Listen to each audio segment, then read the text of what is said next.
जय हिंद। वंदे मातरम। साथियों, मैं अभिषेक मिश्रा आज आप सभी का हमारे दृढ़ संकल्प पर एनसीईआरटी स्पेशल कोर्स की फ्री क्लासेस में बहुत बहुत स्वागत करता हूं। आज की इस क्लास में हम एक्सप्लेन करेंगे क्लास 8 की एनसीईआरटी ज्योग्राफी का चैप्टर नंबर 4। चैप्टर का नाम है कृषि अर्थात एग्रीकल्चर एंड आज की पूरा चैप्टर एग्रीकल्चर पर ही आधारित है और आज के इस वीडियो में हम इस चैप्टर का संपूर्ण निचोड़ लेकर के आए हैं, जिसमें चैप्टर में दिए गए सभी इंपॉर्टेंट टॉपिक्स को एक एक करके बहुत ही आसान भाषा में गहराई से एक्सप्लेन करेंगे। लेकिन आगे बढ़ने से पहले अगर आपने अभी तक हमारे चैनल को सब्सक्राइब नहीं किया तो कर लीजिएगा, साथ ही साथ बेल आइकन को प्रेस करना बिल्कुल भी मत भूलना, जिससे कि हमारे इस एनसीईआरटी स्पेशल कोर्स की आने वाली सभी क्लासेस का नोटिफिकेशन आपको मिलता रहे। हमारा एनसीईआरटी स्पेशल कोर्स एक ऑल इन वन कोर्स है। इस कोर्स में हम क्लास 6 से लेकर के 12 तक की NCERT history, geography, polity and economy को कंप्लीट कवर करने वाले। इस कोर्स में हम एनसीईआरटी की proper recorded classes, special notes, test series and most important topics पर आधारित क्विज भी प्रोवाइड करेंगे। एंड आपके डाउट्स को क्लियर करने के लिए एक डाउट ग्रुप दिया गया है और 1-to-1 सेशन का भी ऑप्शन अवेलेबल करवाया गया है, जिससे कि आपके डाउट्स को क्लियर किया जा सके। एंड हमारे एनसीईआरटी स्पेशल कोर्स की दो बड़ी खासियतें हैं जिस वजह से ये बेस्ट एनसीईआरटी कोर्स एवर होने वाला है। पहली खासियत तो ये कि इस कोर्स में आने वाली सभी क्लासेस को हमने कंप्लीटली फ्री कर दिया है, जिससे कि जो बच्चे पेड कोर्स अफोर्ड नहीं कर सकते वो भी इन क्लासेस के माध्यम से अपनी एनसीईआरटी की पढ़ाई को पूरा कर सकें। ये क्लासेस हमारी एप्लीकेशन एंड यूट्यूब चैनल दोनों ही जगहों पर बिल्कुल फ्री में प्रोवाइड की जा रही है। अगर आप यूट्यूब पर ये वीडियो देख रहे हैं तो डिस्क्रिप्शन बॉक्स में चेक कीजिएगा, अभी तक की आई हुई क्लासेस की प्लेलिस्ट हमने प्रोवाइड कर दी है एंड आगे जो क्लासेस आएंगी उनकी भी प्लेलिस्ट इसी तरह से प्रोवाइड की जाएगी। एंड हाँ, दूसरी खासियत जो है वो ये कि हमारा ये एनसीईआरटी स्पेशल कोर्स एक ऑल इन वन कोर्स है। इट मींस देखो, इस कोर्स को तो सबसे पहले हमने स्पेशली यूपीएससी वालों के लिए डिजाइन किया है, लेकिन यूपीएससी के अलावा अगर आप किसी भी स्टेट पीसीएस एग्जाम की तैयारी कर रहे हैं, शिक्षक भर्ती की तैयारी कर रहे हैं, एसएससी की तैयारी कर रहे हैं, पुलिस की तैयारी कर रहे हैं, इसके अलावा रेलवे की तैयारी कर रहे हैं, फिर इंडिया के किसी भी ऐसे एग्जाम की तैयारी कर रहे हैं जिसमें एनसीईआरटी से क्वेश्चंस आने वाले, तो आप हमारे इस एनसीईआरटी स्पेशल कोर्स को ज्वाइन कर सकते हो। इससे बेस्ट कोर्स आपको कहीं भी देखने को नहीं मिलेगा, क्योंकि इस कोर्स में हम एनसीईआरटी के सभी चैप्टर्स का सबसे पहले निचोड़ लेकर के आते हैं और फिर उसमें दिए गए हर एक टॉपिक को बेसिक से लेकर के एडवांस तक डिस्कस करते हैं, जिससे कि चैप्टर से बनने वाले हर एक प्रश्न को हम समझ सकें। इस कोर्स में आने वाली सभी क्लासेस तो फ्री हैं, लेकिन अगर आपको नोट्स चाहिए है, डाउट ग्रुप ज्वाइन करना है, टेस्ट सीरीज ज्वाइन करनी है या फिर क्विज ज्वाइन करनी है, तो इसके लिए आपको ये कोर्स परचेस करना पड़ेगा। एंड कोर्स परचेस करने के लिए सिंपली आप हमारे दृढ़ संकल्प ऐप को डाउनलोड कर लीजिएगा। ऐप की लिंक हमने डिस्क्रिप्शन बॉक्स में प्रोवाइड कर दी है। ये हमारा ऐप प्ले स्टोर पर अवेलेबल है। ऐप डाउनलोड करने के बाद में रजिस्टर कर लेना। जब आप रजिस्टर कर लेंगे तो कुछ इस तरह का इंटरफेस यहां पर आपको दिखेगा एंड यहां से आप NCERT notes, complete paid course, test series, syllabus, free content, इन सभी चीजों को एक्सेस कर पाएंगे। अगर हम एनसीईआरटी नोट्स या फिर पैड कोर्स की बात करें तो अभी हमने दो पैड कोर्स अवेलेबल करवा कर रखे हुए हैं। एक एनसीईआरटी स्पेशल कोर्स है और एक एनसीईआरटी बैच 1 बेसिक है। अगर आपको कंप्लीट एनसीईआरटी पढ़नी है क्लास 6 से लेकर 12 तक की, तो आप इस कोर्स को ज्वाइन कीजिएगा। केवल क्लास 6 से 8 तक की पढ़नी है तो आप इसे ज्वाइन कर सकते हैं। अगर आपको केवल नोट्स चाहिए तो भी आप यहां से ले सकते हो। अभी हमने क्लास 6 to 8 के नोट्स अवेलेबल करवा कर रखे हुए हैं, आगे के भी नोट्स जल्द ही अवेलेबल करवाए जाएंगे। सिंपली अगर आपको कोई भी परचेस करना है तो आप उस पर क्लिक कीजिएगा, आपको कुछ इस तरह का इंटरफेस दिखेगा। आप यहां पर सबसे पहले इसके बारे में डिटेल्स देख लीजिएगा एंड फिर कंटेंट क्या उसमें आपको मिलने वाला है वो देख लीजिएगा। फिर सिंपली बाय नाउ पर क्लिक करके आप उस कोर्स को परचेस कर सकते हैं। एंड अब चलिए इसी के साथ में हम आगे बढ़ते हैं और हमारे आज के इस चैप्टर पर फोकस करते हैं। चैप्टर का नाम है कृषि एंड अगर बात की जाए आज के इस चैप्टर के इंपॉर्टेंस की तो मैं सिर्फ इतना कहूंगा, कृषि या एग्रीकल्चर एक ऐसा टॉपिक है जिसके ऊपर प्रॉपर कोर्सेज करवाए जाती हैं, इसकी डिग्रियां दी जाती हैं, बहुत सारी रिसर्चेस चल रही हैं कृषि के ऊपर एंड हम सबके जीवन का आधार कृषि या एग्रीकल्चर ही है। अगर कृषि या एग्रीकल्चर नहीं होगी तो हम सब लोग भोजन कहां से खाएंगे, हम सब जीवित ही नहीं रह पाएंगे। एंड अगर बात की जाए आज के इस चैप्टर की तो चैप्टर में मुख्य रूप से 4 चीजों पर फोकस किया गया। सबसे पहले कृषि के विषय में कुछ बेसिक जानकारियां दी जा रही हैं, फिर कृषि के प्रकार की बात की जा रही है, कृषि कितने प्रकार की होती है, फिर भारत में मुख्य फसलें जो उगाई जाती हैं उन फसलों को बताया गया और उनकी विशेषताएं भी बताई गई हैं। इसके बाद कृषि का विकास कैसे हुआ, कृषि के विकास क्रम को भी यहां पर एक्सप्लेन किया गया है। तो चलिए आगे बढ़ते हैं। आज के इस चैप्टर में दिए गए इन चारों चीजों को एक एक करके बहुत ही आसान भाषा में गहराई से एक्सप्लेन करते हैं। सबसे पहले कहा जा रहा है पौधे से परिष्कृत उत्पाद तक के रूपांतरण में 3 प्रकार की आर्थिक क्रियाएं सम्मिलित होती हैं। बहुत गहराई समझना, यहां पर यह कहा जा रहा है जब हम किसी पौधे को लगाते हैं तो पौधे से परिष्कृत उत्पाद, अर्थात पौधे को बड़े होने में, फिर उससे जो उत्पाद हमें प्राप्त होता है, ठीक है, पौधे से उत्पाद तक के रूपांतरण में मुख्य रूप से तीन प्रकार की आर्थिक क्रियाएं सम्मिलित होती। कौन कौन सी? प्राथमिक क्रियाएं, द्वितीय क्रियाएं और तृतीय क्रियाएं। अब प्राथमिक क्रिया किसे कहते हैं, द्वितीय क्रिया किसे कहते हैं और तृतीय क्रिया किसे कहते हैं, इन तीनों को आइए एक एक करके यहां पर समझिएगा। तो सबसे पहले बात की जा रही है प्राथमिक क्रियाओं की, ठीक है। यहां पर कहा जा रहा है प्राथमिक क्रियाओं के अंतर्गत उन सभी क्रियाओं को शामिल किया जाता है जिनका संबंध प्राकृतिक संसाधनों के उत्पादन और निष्कर्षण से है। कृषि, मत्स्यन और संग्रहण इनके कुछ अच्छे उदाहरण है। कहने का अर्थ यहां पर यह है कि जब हम किसी प्राकृतिक संसाधन का उत्पादन करते हैं या किसी प्राकृतिक संसाधन का निष्कर्षण करते हैं, उन चीजों को या फिर उन क्रियाओं को प्राथमिक क्रियाओं की श्रेणी में रखा जाता है। जैसे कि हमने खेती की, ठीक है, या हम खेती कर रहे हैं तो उसमें पेड़ पौधों को उगा रहे हैं, ठीक है, उनसे फसलों को प्राप्त कर रहे हैं, तो इसमें क्या कर रहे हैं, हम प्राकृतिक संसाधनों का उत्पादन कर रहे हैं। ये आपकी आएगी प्राथमिक क्रिया की श्रेणी में। आपने मछलियों को समुद्र या नदियों से निकाला, ठीक है, नदियों से निष्कर्षण किया, तो ये आपके प्राथमिक क्रियाओं की श्रेणी में आएंगे। आप जंगल गए, जंगल से बहुत सारी लकड़ी को काट के या इकट्ठा करके लेकर के आए और आपने उनको जमा कर लिया अर्थात संग्रहण किया, तो ये आपके प्राथमिक क्रियाओं की श्रेणी में आएगा। अर्थात प्राथमिक क्रियाओं के अंतर्गत हम उन क्रियाओं को शामिल करते हैं, फिर वो कामकाज इसमें शामिल किए जाते हैं जिनका संबंध प्राकृतिक संसाधनों के उत्पादन या फिर प्राकृतिक संसाधनों के निष्कर्षण से हो। जैसे कि कृषि करना, मत्स्यन हो गया, मछलियों का शिकार करना हो गया, ठीक है। इसके अलावा संग्रहण, किसी चीज का आप संग्रह करें, जैसे कि आप जंगल गए, जंगल से शहद लेकर के आ गए, शहद का आपने संग्रहण कर लिया, ठीक है। आप पेड़ पौधे काट के ले आए, लकड़ी जो है काट के ले आपने उसका संग्रह कर लिया, तो ये आपके प्राथमिक क्रियाओं के अंतर्गत आएगा। अब बात करते हैं द्वितीय क्रियाओं की, ठीक है। तो द्वितीय क्रियाएं इन संसाधनों के प्रसंस्करण से संबंधित है, अर्थात इनके प्रोसेसिंग से संबंधित हैं। जैसे कि आपने प्राकृतिक कोई प्राकृतिक संसाधनों का उत्पादन किया, आपने फसल की और गेहूं का उत्पादन कर लिया, ठीक है। आपने क्या किया, गेहूं की खेती की और गेहूं का उत्पादन हो गया। अब गेहूं से आप डबल रोटी बना रहे हैं, या फिर आप पिज्जा बना रहे हैं, या फिर आपने आटा बनाया और आटे से आप रोटी बना रहे हैं, तो ये प्रोसेसिंग का काम है। इसमें नहीं बताओ मुझे, ठीक है, प्रोसेसिंग हो रही है, इसे द्वितीय क्रिया की श्रेणी में रखा जाएगा। इसमें क्या है, संसाधनों के प्रसंस्करण से संबंधित, जैसे कि इस्पात विनिर्माण। आपने क्या किया, लौह अयस्क प्राकृतिक रूप से उपलब्ध था, आपने उसका निष्कर्षण कर लिया, वो प्राप्त कर लिया, ठीक है। अब लौह इस्पात से आप स्टील बना रहे हो, ठीक है, तो ये प्रोसेसिंग का काम है, इसे रखा जाएगा द्वितीय क्रिया की श्रेणी में, अर्थात सेकेंड प्रोसेस, ठीक है। फिर डबल रोटी पकाना, इस्पात विनिर्माण, कपड़ा बुनना, आपने जानवरों को पाला, ठीक है, जानवरों को पाला, उनसे ऊन प्राप्त की, भेड़ बकरी, उनसे ऊन प्राप्त की। अब ऊन को आपने प्रोसेस किया और उससे कपड़ा बुनने लगे, या आपने कपास की खेती की, उससे रुई प्राप्त की और कपास से फिर आप क्या करने लगे, कपड़ा बुनने लगे। तो ये आपके कपड़ा बुनना जो है वो द्वितीय क्रिया की श्रेणी में आएगा। कपास की खेती करना और कपास प्राप्त करना ये आपके प्राथमिक क्रिया की श्रेणी में आएगा। अब बात करते हैं तृतीय क्रिया की, ये सबसे इंपॉर्टेंट है। अगर तृतीय क्रिया नहीं होगी तो इन दोनों को कर पाना बहुत मुश्किल होगा। तृतीय क्रियाएं जो होती हैं, इसमें प्राथमिक और द्वितीय क्षेत्र को सेवा कार्यों द्वारा सहयोग प्रदान करती हैं। तृतीय क्रियाएं क्या करती हैं, प्राथमिक और द्वितीय क्षेत्र की जो चीजें होती हैं उनको सेवा कार्य के द्वारा सहयोग प्रदान करती है। अब जैसे क्या हुआ, आपने खेती की खेत में, ठीक है, और आपको वहां से फसल प्राप्त हो गई। अब उस फसल को आप घर तक कैसे लेकर के आओगे, बताओ।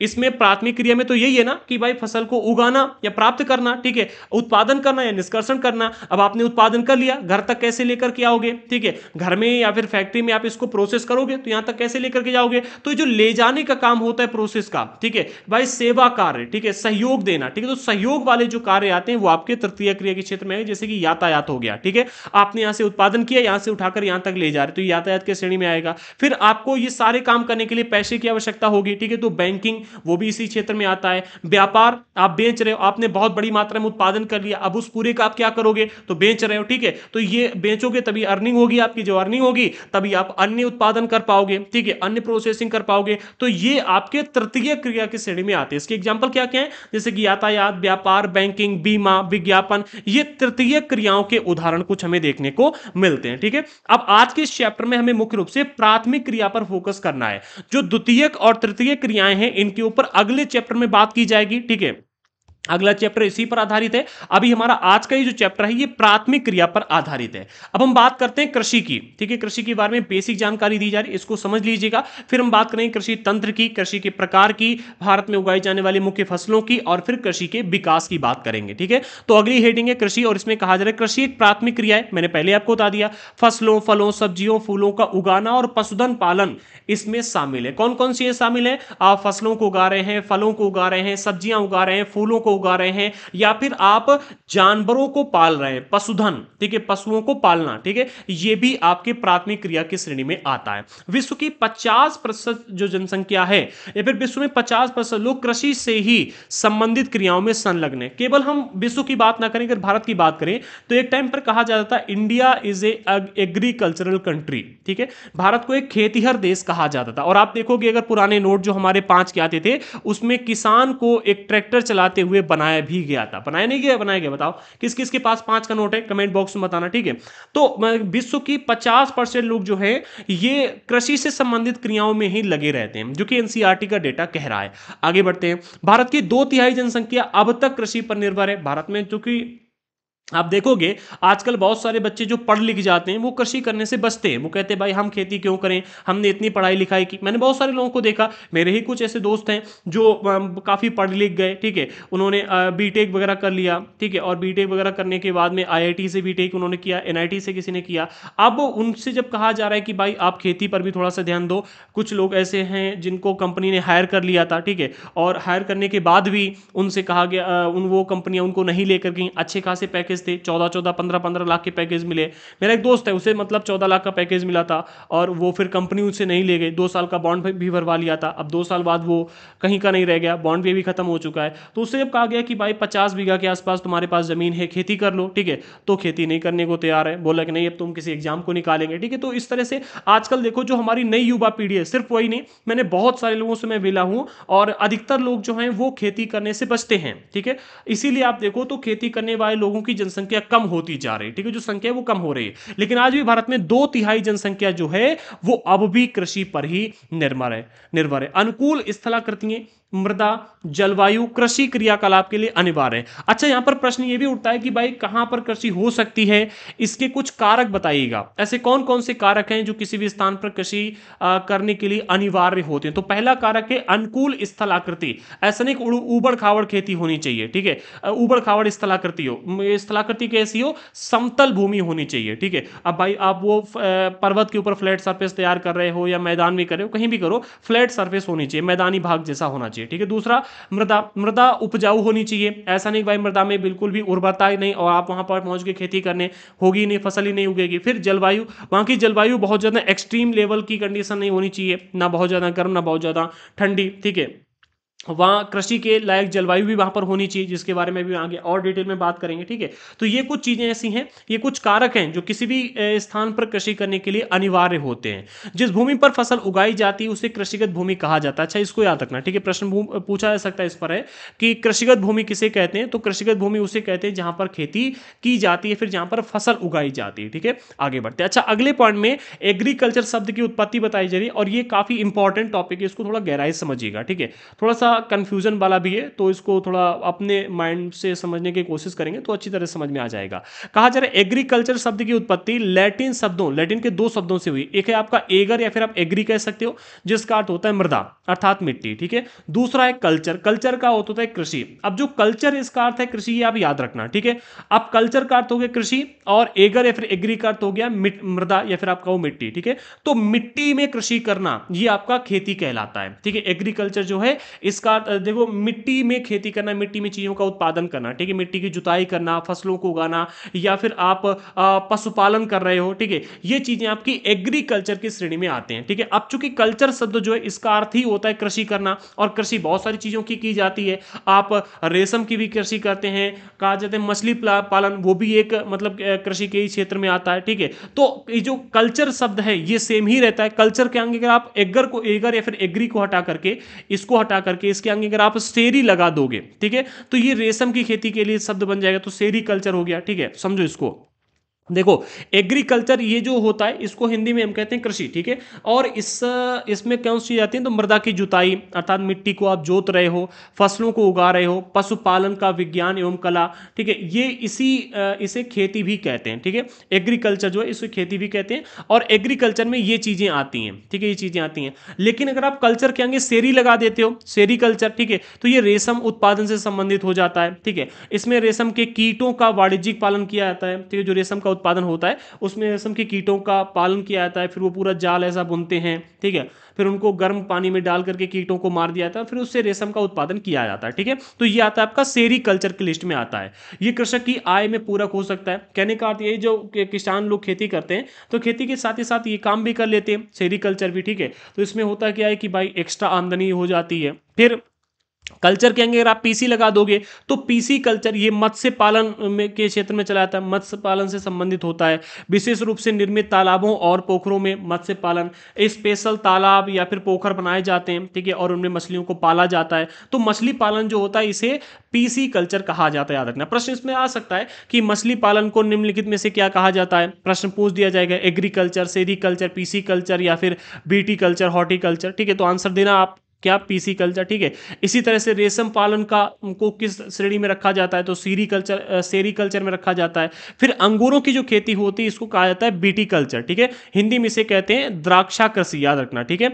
फिर जो आपका हॉर्टिकल्चर है, एक और आता है, कल्चर के आगे आप हॉर्टी लगा देते हो, इसे उद्यान कृषि कहा जाता है। क्या, उद्यान कृषि। वाणिज्यिक उपयोग के लिए सब्जियों, फूलों और फलों को उगाना, ठीक है। मतलब व्यापार के लिए हम सब्जी उगा रहे हैं, बड़े पैमाने पर इसकी सब्जियां उगाई जाती हैं, फूल उगाए जाते हैं बड़े पैमाने पर। आप देखो फूलों की मंडी होती, वहां पर ले जाकर फूल बेचे जाते हैं, ठीक है। इत्र जहां पर बनाया जाता है, जैसे कि हमारे कन्नौज की अगर बात करें तो कन्नौज को इत्र नगरी कहा जाता है, और इत्र नगरी में बड़े पैमाने पर फूलों की खेती की जाती है। फिर फलों को उगाना, ठीक है, ये आपके कश्मीर साइड में, फिर अन्य कई सारे क्षेत्र ऐसे जहां पर फलों की खेती भी की जाती है, तो इसे, ठीक है, उद्यान कृषि कहा जाता है और उसे हॉर्टिकल्चर की लिस्ट में रखा जाता है, ठीक है। आप इन सबको याद रखना, प्रश्न इनके ऊपर आ सकते हैं अच्छी तरह से। अब हम बात करते हैं कृषि तंत्र की, कि कृषि तंत्र किसे कहा जाता है। सबसे पहले कहा जा रहा है कृषि या खेती को एक तंत्र के रूप में देखा जा सकता है। जो कृषि है इसको आप एक तंत्र के रूप में देख सकते हो, एक पूरी की पूरी प्रक्रिया के रूप में देख सकते हो, ठीक है। अब जो ये प्रक्रिया है, ठीक है, जो कृषि की प्रक्रिया पूरी रहती है, जो इसका पूरा तंत्र रहता है, इसमें तीन महत्वपूर्ण चीजें आपको देखने को मिलेंगी। पहला है निवेश। इसमें निवेश अर्थात इन्वेस्टमेंट, इसमें आपको चार चीजों की इन्वेस्टमेंट की जरूरत होती है। पहला आपका बीज, आप खेती कर रहे हो तो बीज डालना है, ठीक है। अब आप अगर इसमें चारों पांचों चीजों को ही अगर हम ले लें, ठीक है, इसको थोड़ा सा जोड़ के समझते हैं। अगर हम बात करें कृषि की, ठीक है, जो आपका एग्रीकल्चर है, तो इसमें आप जिस चीज की भी खेती करें उसके बीज की आवश्यकता होगी। गेहूं, चावल, ठीक है, जो भी आप खेती करें उसके बीज की आवश्यकता होगी। पशु को पाल रहे हो तो आपको उसके लिए भी छोटे छोटे बच्चों की आवश्यकता होगी, उनको बड़ा करोगे, फिर पशुपालन से जो भी आपको प्राप्त होगा, ठीक है, वो चीज़ अलग होगी, आगे वो बताएंगे। फिर रेशम उत्पादन में, इसमें रेशम के कीट की आवश्यकता होती है, ठीक है, वो भी अंडों की आवश्यकता होती है। फिर मत्स्य पालन में मछली के अंडों की आवश्यकता होती है, छोटे छोटे मछलियों की आवश्यकता होती है, वो बड़ी होंगी, ठीक है। इसी तरह से अन्य में भी, पहला हो गया बीज, दूसरा उर्वरक, ठीक है। जहां कहीं भी जिस किसी भी चीज की आप खेती कर रहे हो, ठीक है, उसमें आपको उर्वरक की आवश्यकता होगी, ठीक है, या फिर कहें भाई खाद्य, ठीक है, खाद्य पदार्थ की आवश्यकता होगी। अब जैसे खेती में हम आमतौर पर यूरिया, डीएपी डालते हैं, या फिर गोबर की जैविक खाद डाल दी जाती है, ठीक है। रेशम के कीटों को भी मतलब बड़ा करने के लिए इनको भी कुछ ना कुछ खाने पीने के लिए दिया जाता है, वो इनके लिए उर्वरक का काम करता है। फिर मत्स्य पालन में भी इनको आप खाने पीने के लिए जो दे रहे हो, जो पानी है वो अच्छा होना चाहिए, ठीक है। फिर इसी तरह से अंगूरों की खेती में भी उर्वरक चीजें डाली जाती हैं, ठीक है। जो उद्यान कृषि की जाती है इसमें भी उर्वरक चीजें डाली। फिर मशीनीकरण अर्थात जो टेक्नोलॉजी का आप इसमें इस्तेमाल कर रहे हो, जैसे आमतौर पर खेती करने के लिए आप जुताई करते हो, ट्रैक्टर वगैरह, ठीक है, बीज बोने के लिए या फिर फसलों की कटाई के लिए, इसी तरह से अन्य चीज़ों में भी मशीनों की आवश्यकता होती है। फिर श्रमिक, आप किसी भी काम को कर रहे हो अगर बड़े पैमाने पर, तो उसमें श्रम की आवश्यकता होगी ही होगी।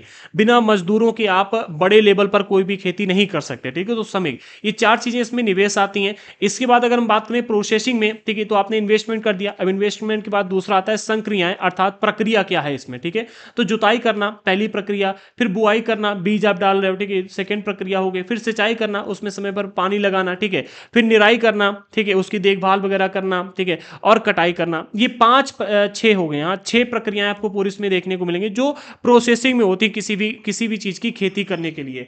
ये हर क्षेत्र में काम करती हैं। आप किसी भी चीज की देखो, ठीक है, आप चाहे द्राक्षा किसी कर रहे हो, अंगूरों की खेती कर रहे हो, या फिर आप रेशम की कर रहे हो, पीसी कल्चर कुछ भी कर रहे हो, ठीक है, हर क्षेत्र में ये छह प्रक्रियाएं तो आपकी शामिल होंगी ही होंगी, ठीक है। फिर आपके निर्गत आता है, ठीक है, निर्गत के अंतर्गत फसल, आपने जो भी फसल उगाई है, ठीक है, उसमें जो आपको उत्पाद प्राप्त होगा, ठीक है, अंतर्गत फसल, ऊन, डेयरी, कुक्कुट, इन सब के उत्पाद जो होते हैं, ठीक है, उत्पादन जो आपको प्राप्त हो रहा है वो निर्गत की श्रेणी में आता है, ठीक है। तो कृषि तंत्र में तीन चीजें शामिल होती हैं, पहला इन्वेस्टमेंट, दूसरा प्रोसेसिंग या फिर कहें कि जो वर्क होता है वो, और तीसरा आपका आता है निर्गत, अर्थात जो आपको प्राप्त हो रहा है, ठीक है, उत्पाद जो होता है वो। आगे बढ़ते हैं, हम बात करते हैं कृषि के प्रकार की कि कृषि कितने प्रकार की होती है। सबसे पहली हेडिंग है कृषि के प्रकार, और इसमें बताया जा रहा है कि विश्व में कृषि विभिन्न तरीकों से की जाती है, अर्थात खेती करने के बहुत सारे तरीके हैं। भौगोलिक दशाओं, उत्पादन की मांग, श्रम, प्रौद्योगिकी के स्तर के आधार पर कृषि दो मुख्य प्रकारों में वर्गीकृत की जा सकती है। कहने का अर्थ यहां पर यह है कि भैया कुछ कारकों के आधार पर कृषि को दो वर्गों में डिवाइड किया गया। कौन कौन से कारक हैं? सबसे पहला है भौगोलिक कारक, ठीक है, भौगोलिक दशाएं वहां की कैसी हैं, वहां की मतलब भौगोलिक स्थलाकृतियां कैसी हैं, ठीक है, भौगोलिक दशाएं कैसी हैं, इनके आधार पर, ठीक है। फिर वहां उत्पादन की मांग कितनी है, आप मतलब कितने बड़े या कितने छोटे उत्पादन के लिए वहां पर आप कृषि कर रहे हो, ठीक है। फिर श्रम, आप कितने श्रम वहां पर लगा रहे हो, ठीक है। फिर आपकी जो टेक्नोलॉजी है वो किस तरह की आप उसमें लगा रहे हो। इन चार चीजों के आधार पर कृषि को दो वर्गों में डिवाइड किया गया। एक आपकी है निर्वाह कृषि और दूसरी है वाणिज्यिक कृषि। अब जो वाणिज्यिक कृषि है मुख्य रूप से व्यापार के लिए की जाती है, और निर्वाह कृषि जो होती है मुख्य रूप से अपनी आवश्यकताओं को पूरा करने के लिए की जाती है, ठीक है। तो इन दोनों को आइए गहराई से एक्सप्लेन करते हैं, क्योंकि जो निर्वाह कृषि है इसको कई वर्गों में डिवाइड किया गया, मुख्य रूप से दो वर्गों में डिवाइड किया गया है, ठीक है। आप पहले मैं आपको बता देता हूं, जो निर्वाह कृषि है इसको दो वर्गों में डिवाइड किया गया, गहन निर्वाह कृषि और आदिम निर्वाह कृषि। इसमें जो आदिम निर्वाह कृषि है इसको भी दो वर्गों में डिवाइड किया गया। एक आपकी मिलती है स्थानांतरी कृषि और दूसरी मिलती है चलवासी पशुचारण, ठीक है। तो इन सभी को एक एक करके आइए एक्सप्लेन करते हैं। सबसे पहले हम बात करते हैं निर्वाह कृषि की, ठीक है। निर्वाह कृषि कहा किसे जाता है? तो निर्वाह कृषि कृषक के परिवार की आवश्यकताओं को पूरा करने के लिए की जाती है। जो भी किसान खेती कर रहा है तो निर्वाह कृषि जब वो करेगा, निर्वाह कृषि उसे कहते हैं जब कोई किसान केवल अपनी आवश्यकता को पूरा करने के लिए, अपना साल भर क्या खाएगा, अपने पेट का पालन कैसे होगा, ठीक है, तो केवल अपनी आवश्यकताओं को पूरा करने के लिए जब कोई व्यक्ति खेती करता है। जैसे आमतौर पर आजकल आप देखोगे जब से ये खाद्य पदार्थों का बहुत अधिक इस्तेमाल होने लगा है, लोग किसान भी ऐसा करते हैं अक्सर कर, वाणिज्यिक कृषि अलग कर रहे हैं, व्यापार के लिए जो खेती करनी है वो अलग भूखंड पे कर रहे हैं, और अपनी आवश्यकताओं को पूरा करने के लिए अलग मतलब कैसे जैविक तरीके से और मतलब अच्छे प्रोडक्ट का इस्तेमाल करके उसमें खाद ज़्यादा नहीं डालेंगे, दवाइयाँ ज़्यादा नहीं डालेंगे, तो छोटे से भूखंड पर अपनी आवश्यकताओं को पूरा करने के लिए अलग से खेती करते हैं। शहरों में आप देखोगे लोग अपने छत के ऊपर आमतौर पर सब्जियां वगैरह उगा लेते हैं, ठीक है, सब्जी हो गई, धनिया वगैरह उगा लेते हैं, ठीक है, छोटी छोटी जो फसलें होती हैं, लौकी वगैरह की पूरी पूरी बेल, उसकी जो मतलब वो होती है, बेल ही कहते हैं, क्या कहते हैं, नार कहा जाता है, ठीक है। तो पूरा लौकी का पेड़ या फिर नार कहें पूरा फैला देते हैं। आजकल आप सेलिब्रिटीज को भी देखोगे बहुत सारे तो अपने घरों में ही खेती करने लगे हैं, ठीक है। लॉकडाउन के समय ही जाना आया था, मतलब देखने को मिला था, लौकी वगैरह की खेती बहुत सारे लोगों ने की थी, ठीक है। तो मुख्य रूप से जो निर्वाह कृषि होती है ये कृषक या फिर किसान अपने परिवार की आवश्यकताओं को पूरा करने के लिए करता है, ठीक है। पारंपरिक रूप से कम उपज प्राप्त करने के लिए निम्न स्तरीय प्रौद्योगिकी और पारिवारिक श्रम का इसमें उपयोग किया जाता है। दो बातें समझिएगा, इसमें क्या होता है, इसमें बहुत अधिक उपज प्राप्त करने के लिए मतलब बहुत हाई टेक्नोलॉजी या फिर मतलब क्या है कि हाई टेक्नोलॉजी और क्या कहते हैं उसे, हाई टेक्नोलॉजी और जो बीज होते हैं वो कभी कभी आप देखो, एक होता है देसी बीज कहा जाता है, एक हाइब्रिड बीज होता है, हाइब्रिड बीज डालने पर ज़्यादा उत्पादन होता है, ठीक है। तो निर्वाह कृषि में क्या होता है कि भाई कम उपज प्राप्त करने के लिए एक तो बहुत ही कम टेक्नोलॉजी का इस्तेमाल किया जाता है। आमतौर पर छोटे भाग में आप जब खेती कर रहे हो तो बड़े ट्रैक्टर की आवश्यकता नहीं होती है, लोग खुरपी या फावड़ा से खुदाई कर लेते हैं, मतलब निराई वगैरह कर लेते हैं, वहाँ पर गुड़ाई कर लेते हैं, ठीक है। फिर ऐसे हाथ से बीज डाल देते हैं, बीज डालने के लिए बड़ी बड़ी मशीनों की आवश्यकता नहीं होती है, ठीक है। फिर वहां पर जो खाद्य पदार्थ डालते हैं वो जैविक खाद डालते हैं, जैसे कि भाई गोबर की खाद हो गई, ठीक है। इसके अलावा जो कीटनाशक वगैरह डालते हैं उसमें दवाइयां नहीं डाली जाती हैं आमतौर पर, ठीक है। उसमें क्या होता है, बड़ी बड़ी दवाइयां ना डाल करके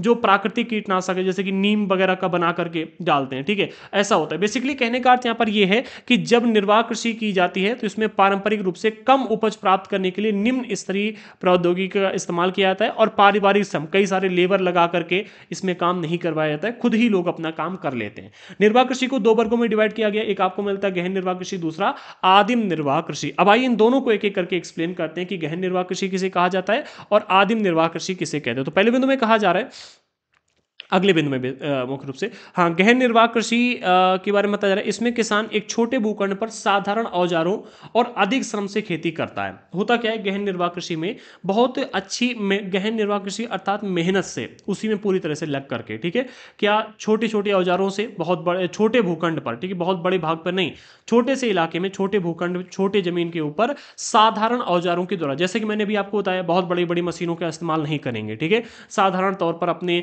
छोटे छोटे औजार, फावड़े का इस्तेमाल कर लिया, ठीक है, खुरपी का इस्तेमाल कर लिया, बीज बोने के लिए हाथ से छिड़क दिए बीज, ठीक है, इस तरह से, ठीक है। तो अपने हाथों का इस्तेमाल करके, बहुत ज्यादा टेक्नोलॉजी का इस्तेमाल ना करके, छोटे भूखंड पर साधारण औजारों और अधिक श्रम से, इसमें मेहनत ज्यादा की जाती है, लेबर वगैरह का इस्तेमाल नहीं किया जाता, ठीक है, अधिक श्रम से खेती करता है।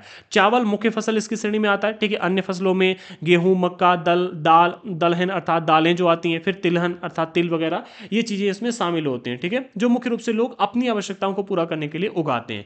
गहन निर्वाह कृषि दक्षिण पूर्वी और पूर्वी एशिया के सघन जनसंख्या वाले मानसूनी प्रदेशों में प्रचलित है। अर्थात हमारे एशिया के एक तो दक्षिणी इलाके में, दूसरा दक्षिण पूर्वी इलाके में और तीसरा पूर्वी एशिया के इलाके में। मुख्य रूप से अगर आप मान लो कि भाई ये आपका एशिया वाला भाग है, तो एशिया का पूर्वी प्रदेश ये हो गया, ठीक है, पश्चिमी प्रदेश ये हो गया आपका, दक्षिणी प्रदेश ये हो गया और उत्तर प्रदेश ये हो गया। तो पूर्वी आपका ये वाला भाग हो गया और दक्षिणी भाग ये वाला हो गया, ठीक है। और फिर उत्तर एक दक्षिण पूर्वी, ठीक है, दक्षिण पूर्वी आपका ये वाला भाग हो, ठीक है। तो इतने इलाके में आप कह सकते हो कि यहां पर मुख्य रूप से गहन निर्वाह कृषि की जाती है। और इसके कारण भी बताया जा रहा है क्योंकि यहां पर मानसूनी प्रदेश हैं, मानसूनी प्रदेशों में एक और बात कही जा रही है, ठीक है। तो प्रश्न पूछा जा सकता है कि भैया निम्नलिखित में से मानसूनी प्रदेशों में कौन सी खेती की जाती है, ठीक है। तो याद रखना, गहन निर्वाह कृषि जो है वो मानसूनी प्रदेशों में अधिक प्रचलित है। अगले पॉइंट में आदिम निर्वाह कृषि के बारे में बताया जा रहा है। आदिम निर्वाह कृषि जो इसको दो वर्गों में डिवाइड किया गया, सीधे सीधे, ठीक है। आदिम निर्वाह कृषि जो इसको दो वर्गों में डिवाइड किया गया है।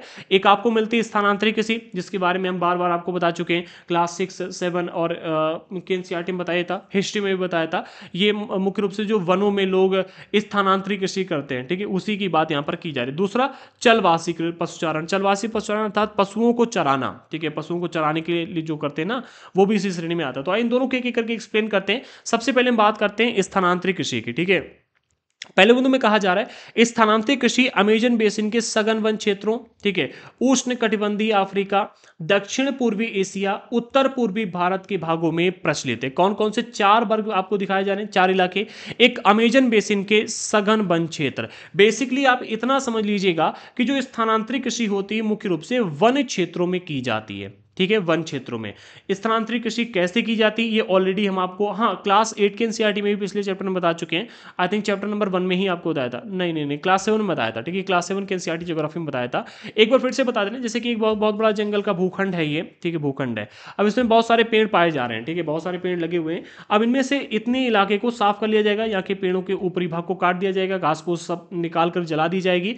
जलने से जो राख बचेगी वो इसी इलाके में डाल दी जाएगी, जिससे कि मिट्टी में उर्वरता आ जाती है। फिर यहाँ पर मुख्य रूप से 2-3 सालों तक खेती करते हैं, जब तक कि इस मिट्टी की उर्वरता बनी रहती है। जो उत्पादन प्राप्त होता है उससे अपनी आवश्यकताओं को पूरा किया जाता है, ये बेची नहीं जाती, क्योंकि इतना अधिक उत्पादन ही नहीं होता है कि इस फसल को बेचा जा सके, ठीक है। तो इससे अपनी आवश्यकताओं को पूरा किया जाता है। फिर जब इस भूमि की उर्वरता समाप्त हो जाती है, इस भूमि को ऐसे खाली छोड़ देते हैं, किसी अन्य जगह पर जाकर इसी तरह से भूमि को साफ करते हैं, फिर वहां पर खेती करने लगते हैं। 2-3 साल तक यहाँ पर ही करेंगे, फिर जब इसकी उर्वरता समाप्त हो जाएगी तो फिर यहाँ चले आएंगे, यहाँ पर भूखंड साफ करेंगे, फिर तब तक इसकी उर्वरता आ जाती है, 4-5 सालों में आमतौर पर वापस आ जाएगी, तो यहाँ करने लगे आकर के, फिर किसी अन्य इलाके में चले गए, ऐसे घूम घूम करके स्थानांतरित कृषि की जाती है, ठीक है, जिसे स्थानांतरित कृषि कहा जाता है। 1 मिनट, किन किन इलाकों में फेमस है, कहाँ कहाँ पर की जाती है, मैंने आपको पहले बता दिया। अमेजन बेसन के जो सघन वन क्षेत्र हैं यहाँ पर, ठीक है। फिर उष्ण कटिबंधीय अफ्रीका के जो इलाके हैं वहाँ पर की जाती है, दक्षिण पूर्वी एशिया में और उत्तर पूर्वी भारत में। भारत का जो उत्तर पूर्वी इलाका है, मुख्य रूप से अगर हम बात करें भारत की, तो आपको भारत का ये आप देख रहे हैं यहाँ पर कश्मीर साइड में ऐसे ऐसे ये, ठीक है, ये आपको भारत का इलाका देखने को मिलता है ये, ठीक है। मैं अच्छा आर्ट मेरी नहीं तो मैं अच्छा मैप नहीं बना पाया। उत्तर पूर्वी भाग अर्थात उत्तरी ये हो गया, पूर्वी हो गया। यहाँ पर आप देखोगे ये वाला भाग, यहाँ पर जंगल बहुत पाए जाते हैं इसलिए इन क्षेत्रों में। और मतलब दक्षिणी भाग में भी हैं बहुत सारे ऐसे, मतलब पहले जो आदिवासी समाज के लोग थे वो मुख्य रूप से स्थानांतरित करी, बहुत कृषि बहुत करते थे। हिस्ट्री वगैरह में बताया तो आपको इसका नॉलेज होना चाहिए। आगे बढ़ते हैं। ये भारी वर्षा और वनस्पति के पूर्व तीव्र पुनर्जनन वाले क्षेत्र होते हैं, ठीक है। जो यहाँ पर बात की जा रही है, इन क्षेत्रों की जो यहाँ पर बात की रही है जहाँ पर स्थानांतरित कृषि की जाती है, तो यहाँ पर भारी वर्षा होती है, ठीक है। और वनस्पति के तीव्र पुनर्जनन वाले क्षेत्र, अर्थात यहाँ पर जल्दी से पेड़ पौधे उग जाते हैं, ठीक है, ऐसे क्षेत्र होते हैं। वृक्षों को काटकर और जलाकर भूखंड को साफ किया जाता है, वही जो मैंने अभी आपको बताया, ठीक है। और राख को मृदा में मिलाया जाता है, जो कि मैंने आपको अभी बताया। और तथा मक्का, रतालू, आलू और कसावा जैसी फसलों को उगाया जाता है यहाँ पर, ठीक है। इनकी खेती आमतौर पर ज्यादा की जाती है। कसावा, आलू, रतालू, मक्का, ये ज्यादा मुख्य रूप से उगाई जाने वाली फसलें हैं। भूमि की उर्वरता की समाप्ति के बाद वह भूमि छोड़ दी जाती है और कृषक नए भूखंड पर चला जाता है, जो कि मैंने अभी आपको पहले ही बता दिया, ठीक है। अब नए भूखंड पर जाकर के यही पूरी प्रक्रिया दोहराता है। फिर जब वहां उर्वरता समाप्त हो जाएगी फिर किसी अन्य जगह पर चला जाएगा, ठीक है। फिर किसी अन्य जगह पर ऐसे मतलब स्थानांतरित, एक स्थान पर आज कर ले कल दूसरे स्थान पर कर, ऐसे खेती की जाती। अगले पॉइंट में, स्थानांतरित कृषि को कर्तन एवं दहन कृषि के रूप में भी जाना जाता है। इसको एक और नाम दिया गया, कर्तन एवं दहन, ठीक है।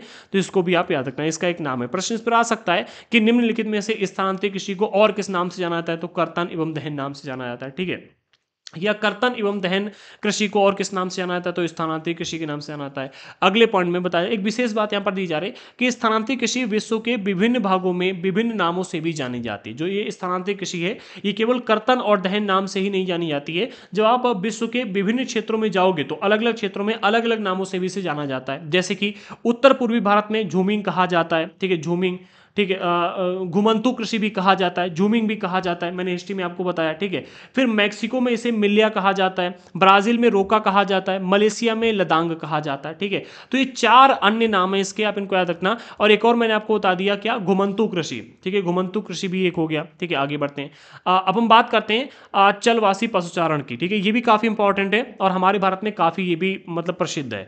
पहले बिंदु में कहा जा रहा है चलवासी पशुचारण सहारा के अर्ध शुष्क और शुष्क प्रदेशों में, मध्य एशिया और भारत के कुछ भागों में जैसे राजस्थान तथा जम्मू कश्मीर और कश्मीर में प्रचलित है, ठीक है। तो भारत के कौन कौन से इलाके इसमें दिए जा रहे हैं, भारत में सबसे पहले आपको मिलता है राजस्थान, ठीक है, दूसरा जम्मू और कश्मीर, ठीक है। इन दो क्षेत्रों में भारत में काफी फेमस है। फिर चलवासी पशुचारण कहां कहां पर फेमस है, इसके लिए सबसे पहला कारक दिया जा रहा है कि ये ऐसे इलाकों में पाया जाएगा जहां पर या तो आपको अर्ध शुष्कता देखने को मिले या फिर जो शुष्क प्रदेश पाए जाते हैं, जिसमें सहारा के शुष्क प्रदेश, अर्ध शुष्क और शुष्क प्रदेश मुख्य रूप से दिए गए। और मध्य एशिया, ठीक है, मध्य एशिया में भी ऐसे शुष्क प्रदेश देखने को मिलते हैं, तो वहां पर भी बेसिकली ये जो चलवासी पशुचारण है ये तब की जाती है जब जानवरों को एक ही स्थान पर खाना खिलाने के लिए आपके पास बहुत अधिक मात्रा में चारा या फिर इनका भोजन उपलब्ध नहीं होता है, तो इनको चराने के लिए ले जाते हैं और ये आसपास घूम घूम कर जहां भी कहीं भी इनको घास वगैरह देखने को मिलती है वहां से घास लेकर के खा लेते हैं, ठीक है। तो चलवासी पशुचारण मुख्य रूप से